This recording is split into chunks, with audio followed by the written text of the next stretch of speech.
Hello, you welcome again. Today we are discussing about the placentations, and we have five main placentations in plants. That is axial placentation, free central placentation, parietal placentation, marginal placentation, and even basal placentations. I'll be starting with the parietal placentation, and a good example that I have with me today is the thorn melon. The thorn melon is here, of which on the thorn melon, let's check on some key features as we study before I start explaining. This one is a thorn melon. When you check, it's about alignments of the seeds. This one is our placenta. The white section that you are seeing here is our placenta. Then from the placenta, this one is where the ovules are originating. You can see some seeds. They are originating from the ovary wall. That's the placenta is attached to the ovary wall. To the outermost, this outer section that you are seeing here, this one is our epicup, of which within this now outer section, we have another white layer. This white inner layer is I'm saying it's the ovary wall. Within this ovary wall, we are saying there is attachment of what? The ovules. Then now, this one is another placenta, another placenta, another placenta. So this placenta. So how can you check and know about the parietal placenta? Check about the ovary wall and the other section. Some students are confused about this one and that of the basal placentation. Let's check about the basal placentation. This one is an example of a good basal placentation, that is of a gourd, right? This fruit is one seed that you can check. Another example is a mango and even coconut.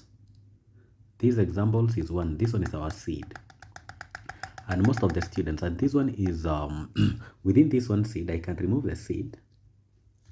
You can check this seed as I remove. So within this seed, you can check this lower section. This point is the point of attachment. This one is the point of attachment to the placenta. And when you check well on this fruit, let me zoom to see if you can check well. The point of attachment was at this point. It was being attached to this seed.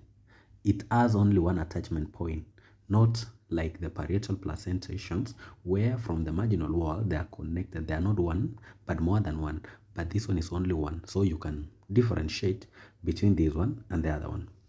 We are saying now, from this now fruit, this section that we will eat, this one is our mesocarp. It's our mesocarp, right?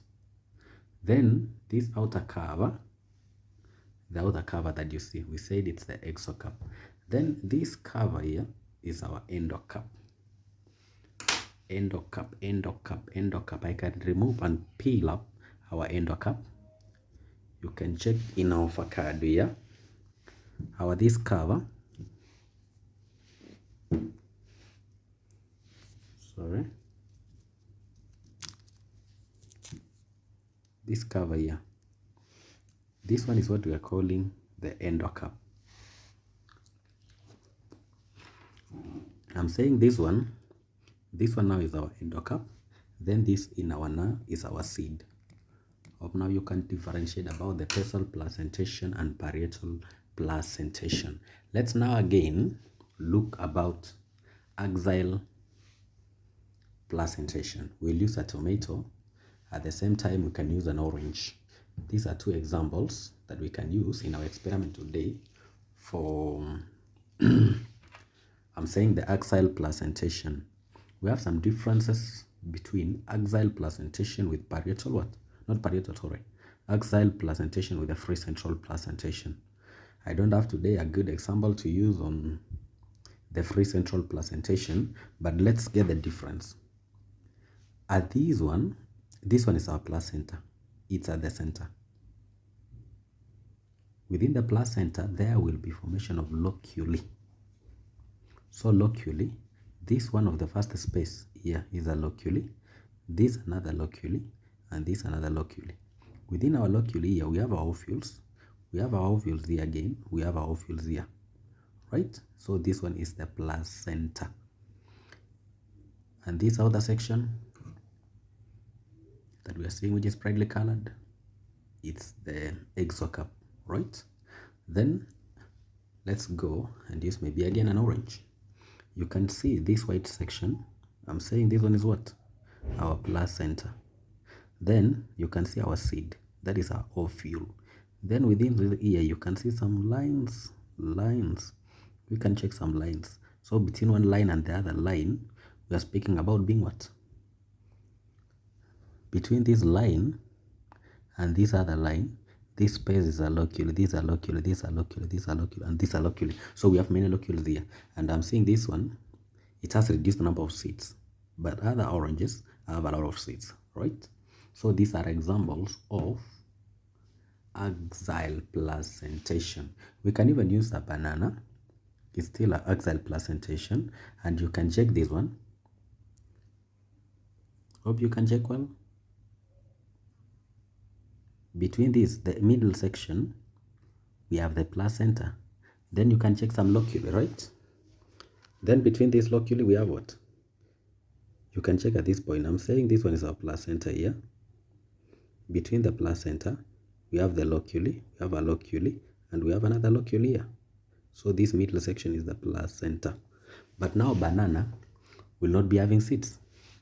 It's an example of a plant that we obtain through which process? It's a Parthenocarpy plant, where it's a fruit formation without fertilization. Hope now you understand this form of fruits. But then we have again the marginal placentation. Let me take you through the marginal placentation. On the marginal placentation, you can check a very good example here of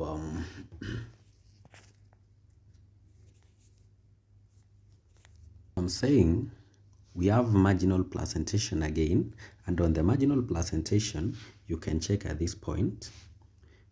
You have the seed, that is our ovule. You have your placenta. Let me use a good example that has this one, the ovule has been removed. You can check, we have the placenta, this white section. Then with this margin, this one is a sacua. And we have two forms of sacuas. We have the first sacua, which is what? The ventral. So within this middle section here is the ventral what? Sagua. Then at this other end, we have the dorsal end. The dorsal end, this dorsal end forms the dorsal sagua. Then we have said these are ovules. And I'll teach you how this happens. This one experience a form of a self-dispersal mechanism. In my next lecture, I'll guide you and direct you on how this happens. Hope you got entertained to understand about this one now. So let's check again about the free central placentation. On the free central placentation, because I don't have a good example to use today, it's just the same way with the axial placentation. We say the axial placentation, what happens? We have placenta. Within the placenta, we have locules. You can check we have locules. But this one is just a placenta, and it's free from the term free placentation, right? It's free because we just have placenta, and the seeds are freely attached to the placenta at the center. That is free central. Central comes from the center. What is center? Placenta is at the center. Free because of what? There are no locules. Hope you understood and got this what? Information clear. Then you can check about the basal placentation. We said we have the ovary wall. Within the ovary wall, we just have one seed, that is one ovule, attached at the marginal what? Between the ovary wall. When you go to the parietal, still it's the ovary wall attaching what? The placenta in the ovary wall attaching this ovules. Ovules. There are more than one, but for the basal, it's only one. Thank you very much for having me with you for this lesson.